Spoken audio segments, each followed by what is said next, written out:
So, welcome to Beauty of Colors podcast, Satori. It's great to have you on the show. Thank you for having me. I appreciate it.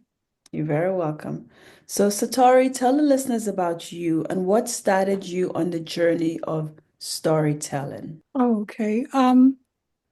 Well, I'm from Detroit, Michigan, and I come from a long line of storytellers, old Black uneducated women from the Alabama, Mississippi, Jim Crow South. And storytelling was their language. They were masters and PhDs in the craft. They could make going to the corner store sound like Lord of the Rings.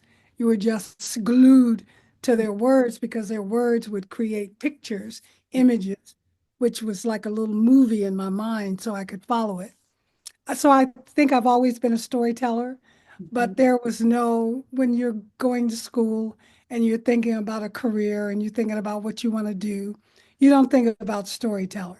You think about a doctor, a lawyer, a film. You think of categories that exist and are approved of. So storytelling was kind of like breathing for me. So it wasn't like when I grew up, I want to be a breather. Mhm. I just told stories and I gravitated towards stories. So I'm a singer and I'm an actor, stand-up comedian, and an improviser and a writer. So stories are kind of like in my wheelhouse. Mhm. Um, so what led me to having it become a career? I was crawling back from the numb of hell in 2012. I had crawled back, I think, and was feeling life again. I lost my mother, and 9 months later, I lost my son. And I felt this desire to live again. And when I looked around the city of Detroit, I noticed that Detroit was coming back too, from emergency management, water shutoffs, gentrification, Flint water crisis, all matter of battering. And I thought I was flying around the country telling stories with an organization called the Moth, and I was healing. I was getting support from people that I told the story to, and letters from all over the world. Thank you for telling your story, and then they would share their stories. And I thought, wow, is storytelling a service? I'm a storyteller. I feel it in my spirit. So I decided I was going to create a platform. Well, it didn't come about that quickly. I didn't have money, so I wasn't thinking about creating anything. Just how do I get the next dollar? I was living in a friend's basement. All my things were in storage because Wall Street had crashed. And Mhm. as an artist, you're on the front line of downfalls, right? So I was in our garden one morning and the idea came on me, the secret society of Mhm. twisted storytellers. I Mhm. could curate four storytellers to tell a personal story. I could book a musical act and a dance act. But I'm like, oh, I don't have any money. Can't do it. But the idea was so compelling. It was so delicious to me. It wouldn't let me go. So I thought, let me sell tickets in advance.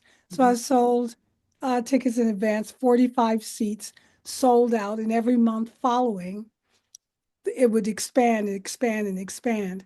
And then I got this message that said, if you do this for 6 months straight, you will never have to worry about anything ever again. Of course, I didn't believe because, I mean, where did that come from? Mhm. I did it for 6 months, and a man named Carl showed up and got paid for 2 months at the Northwest Activity Center in a big ballroom, Mhm. 200 seats. And I was like, this is too big. He said, what do you mean it's too big? Sold out. And we kept going until we got to the Charles Wright in 2013. Mhm. And from that moment on, we just continued to grow. And now it's 13 years later. We've been invited, we were invited to in 2018 to Utrecht, Netherlands to install Mhm. there. I'm now a Kresge Literary Arts Fellow in the category of storytelling, which didn't exist before. They Mhm. had spoken word and poetry, but storytelling as its own separate art form did not exist. So Oh, that's how and then I discovered, okay, everybody has a story. oh yeah. Everybody has something to give a Mhm, listener, mhm, but everybody doesn't know how to tell a story. So mhm, that's when I had to coach all of my storytellers, give them the craft, and that developed into referrals. And now I have another mhm, whole other business facilitating workshops and universities, faith-based organizations, companies, individuals, and that's a whole business in itself, and uh, and that leads to a lot of other things. I have a show on PBS. I mhm, don't know how PBS is going to work now that there's executive orders to get rid of PBS and mhm. NPR here in the United. Are you in the United States? Yeah, I am. Yeah. Mhm, Okay, so you know, mhm, and but I have a show on PBS called Detroit Performs. So the show has put me. I host the show, so the show has put me um, into you never have to worry about. I haven't worried about anything for 13 years. mhm, But building is always stressful mhm, because you always need funding. mhm, You're always, well, you're not always, but in the beginning, you're new. Why should I give my money to you as a grant to do this? We'll see how you are in 2 years. In 2 years, I was eligible for a grant, mhm, but you know, granting goes is very funny. It's very particular. It's very subjective. mhm, And but now we're getting our grants and our foundations who contribute. So I love what I do, which was a promise I made to myself um, when I was deciding in 2011, do I get a job? Because I was running out of money. And I had supported myself as an actor for 12 years. So mhm, I made myself this unreasonable promise. I'm only going to do what I love to do for the rest of my life, no matter what. I never knew what no matter what would look like until I embarked. And no matter what looked like putting my things in storage, moving into a bedroom in my sister's house, getting a job, getting an acting job in Toronto, coming back, and then living in the basement of a friend's house, and finally the secret society of twisted storytellers. I took the leap. I rented an apartment and have been paying my rent ever since. I got married in 2018, mhm. so I don't have to worry about. So, Satori, how does storytelling become one's superpower? Because storytelling is the most effective delivery system of information on ideas. It's user friendly. You can use it in a job interview situation. You Mhm, can use it to speak to your children, or it's the number one communication tool. So it's a superpower. You can tell your story, and then you can request a call for action. mhm, So people have transformed their lives through storytelling. I've had people come on my platform, Maureen, who was who came on our platform, cried through all of the crafting sessions, then became a spokesperson for PTSD. mhm, Had a person who lived in a historical home here, finally got made a movie, got a historical marker. mhm, There have been all kinds of transformations out of storytelling, but mostly people get to know who you are. Because if people don't know your story, you're someone that's beautiful like you and probably smells good like you. But other than that, you're a portrait, you know? So once people know your story, then there's a connection, a human connection. And my vision was that the people in Detroit and then now globally can get to know each other. They tell their stories. You see them in Whole Foods. Oh, I heard your story at mhm, the Secret Society. How is your mother? mhm, They know you. And so now you can say, oh, my mother, and then you have a connection. mhm. So we have a global mission to connect humanity, heal and transform community through the art and craft of storytelling. That is great. Is there a guide or a step-to-step guide to storytelling? Is there like a structure that you have to go through in order to get your story out there, or is this you just come out and you just tell your story? You is there a structure? What do you mean? Like, is there like like a different like different sections in order to tell your story? Like, how do you begin the story? What is the middle of the story? What is the end of the story? How do you formulate that? Right. So I facilitate storytelling workshops. So I always say the story needs to be simple. We don't want to crack Google out while you're listening to a story. What did they mean? That's too academic. Your story needs to be simple. An Mhm, 8-year-old and an 80-year-old should be able to hear your story, follow your story, and to the degree of their experience. Number two, start in the action. Start with doing something. I'm driving down I-75 and suddenly I hit a bump. My car flips over. You mhm, can see that. It's an action. If I'm driving, you're driving. If I'm sitting on my couch thinking, you're sitting on your couch thinking. So a lot of people like to do preambles, a whole lot of words, but we don't know how to deal with those words. But we do know how to. I was sitting in my chair, putting on my sock when I noticed a big fat boil on my leg. You can see that it's an action you're doing. So, mhm, and the other thing is to have stakes because a story without stakes is an essay. Why tell it? mhm, Stakes are life and death, you know. mhm, Um, it's I've got to get to the hospital. My baby is having an asthma attack. Am I gonna? And so that leads to, is she gonna make it? If she makes it, what's gonna happen?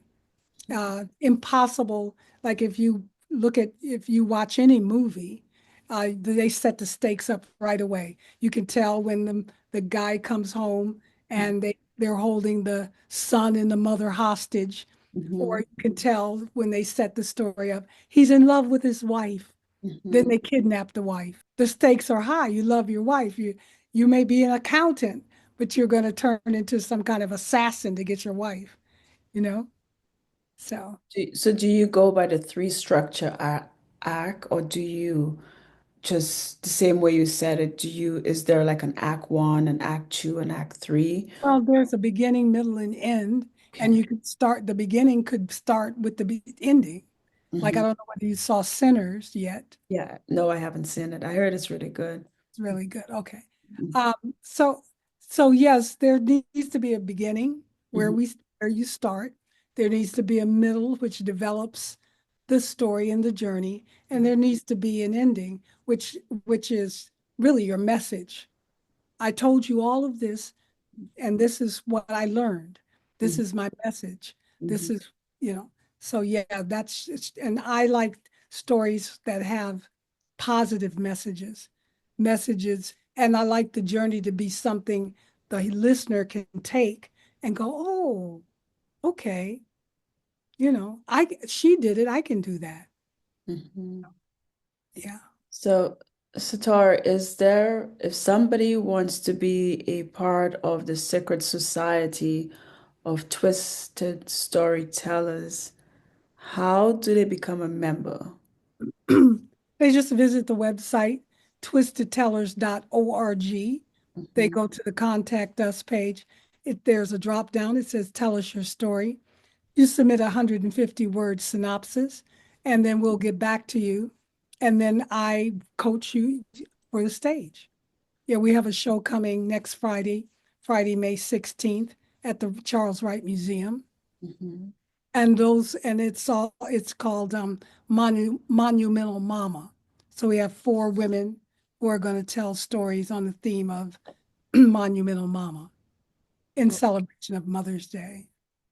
Wow, that's amazing. So, what is the Confessions of a Menopausal Femme Fatale. Femme Fatale? That's French, yeah.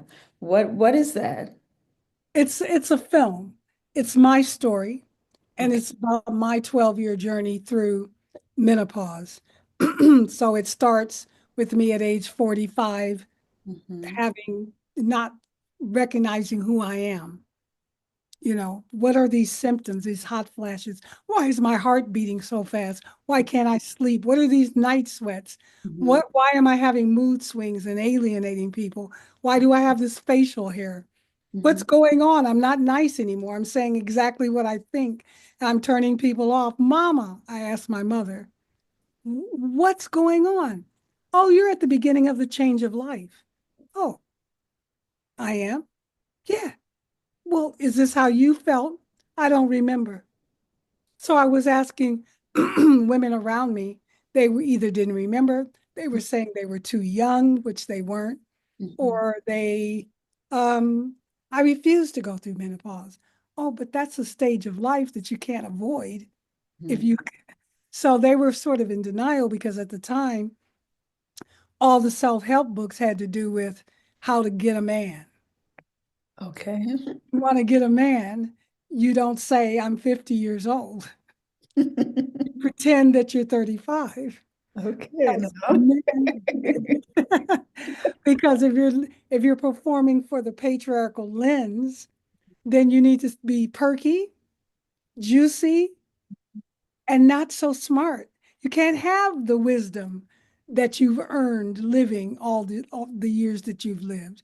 So you have to hide stuff, Mm-hmm. which are your accomplishments, which is your power, which is your freedom to be. So I wanted to make this film so women coming behind me would know what menopause was. They could anticipate it. And even now that I am part of the Michigan Women's Commission with the governor, and Halle Berry came Mm-hmm. to tell her story, Oprah Winfrey, all these women are now coming out talking about it, Mm-hmm. which before it wasn't. It's stigmatized, it's myth Mm-hmm. busting. And I wanted to bring my film out so women could, oh, well, let me talk about it. And then we could demand, which is what's happening now, that the medical profession pays attention to us and starts to address this critical time of life. Mm-hmm. Because